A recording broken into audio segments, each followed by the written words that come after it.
what you did. Like, you just couldn't find an answer at defensive end. I'm sure it must have been frustrating just trying to figure out what you could do to just kind of stop your lead from falling apart there. So what were the emotions like? I think frustrating is a good word.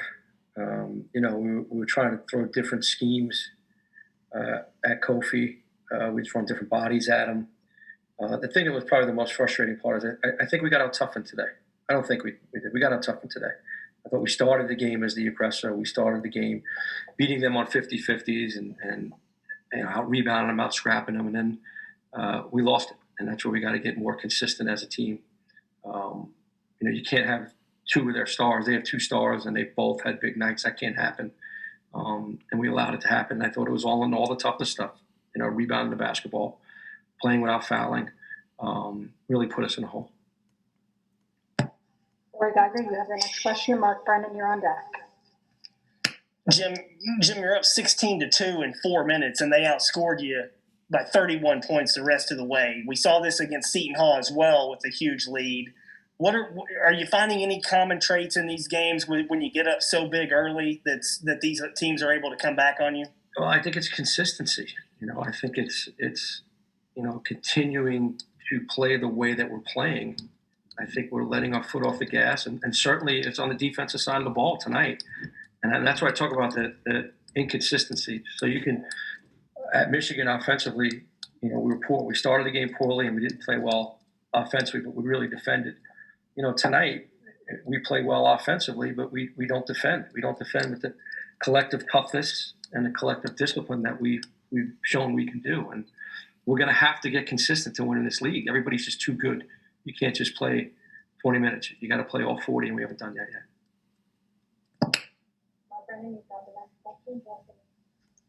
Mark Brennan, you've got the next question. Justin Morgenstein, you've got the follow-up. Thanks, Rose. Jim, I get that there's a toughness aspect to it, but with a guy like Coburn, once you lose John, what are your answers there to try to stop him inside? It seems like that's a very difficult thing for anybody, even if you have typical big men, but you guys don't necessarily have that beyond John. Yeah, I mean, we don't have a rim protector, so we have to crowd his space. We had to front him in the post. We had to load up on the weak side. We had to pressure the ball. We had to throw different bodies at him. We had to go zone.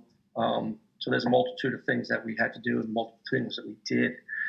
Again, we didn't really feel like going to double him. He's so big that even when you double him, he's going to see out of it, and we didn't want to give up threes. And then I think more so in the second half where we really, let Io get off and attacking this thing rim, playing one-on-one, get to the free throw line. I thought that really was the second half a little bit different when they broke us down. But again, I do think it's, the rebound. I don't think there's any excuse for our rebound. I'm sorry. Like, we can rebound. We have tough guys. We work on it. We've out-rebounded bigger teams before. So that's on us. We got to rebound the ball better. We got some first shot misses, and they ended up getting them back, and that's not it. Morgenstein, you've got the next question. Rob McCauley, you're on deck. Coach, we talked about it earlier this week, and, with the Big Ten schedule coming up, obviously, and not getting any easier. But what makes, a 1-2 punch like Desunu and Coburn just so tough to defend, especially when it's a guard and a big man like that? Well, the two NBA players out there. That's a great luxury to have. Obviously, we had one last year, right? That was a pretty good luxury to have. And when one's an explosive guard and one's a giant, they're really difficult to guard, and that's why they're as good as they are.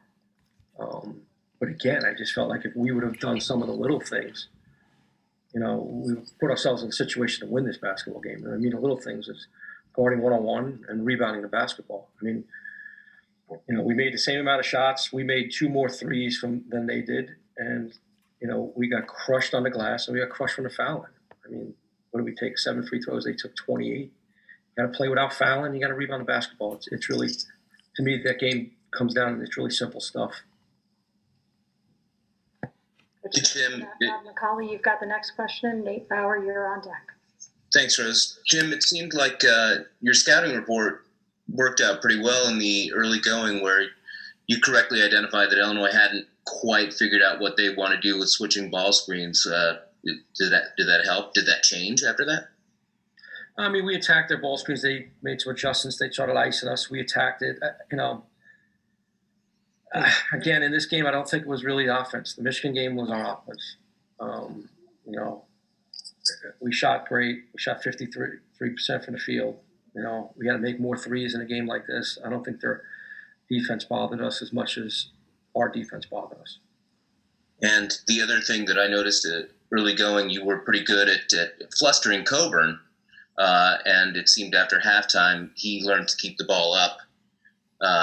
So I know that it's hard to celebrate little things that you did right in a game that you lost, but was that part of the scouting report as well? Yeah, I mean, we're certainly not celebrating anything right now.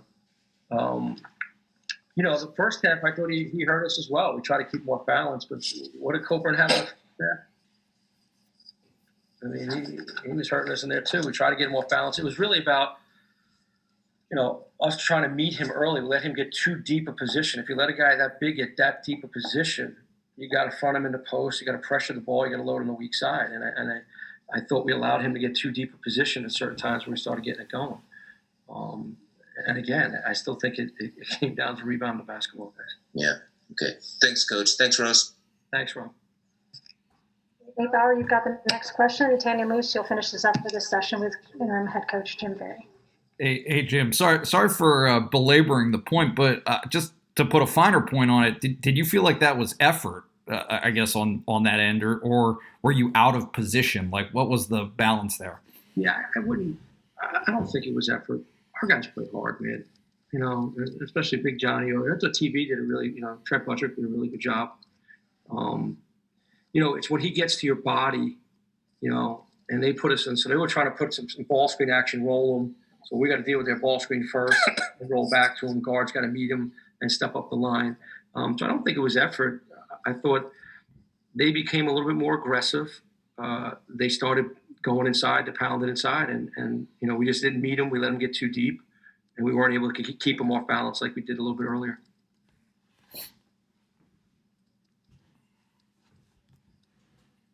Tanya Moose, you've got the last question, and then we'll finish up. Just a reminder for the Wisconsin game on January 3rd.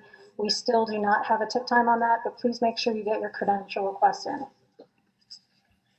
Okay, I'm just kind of wondering, what really happened at the end of the game there? Do you think that was just frustrations kind of boiling over on your side and Illinois'? I'm really not sure what was going on in their point, but what was your view? Because it was right in front of your bench, obviously.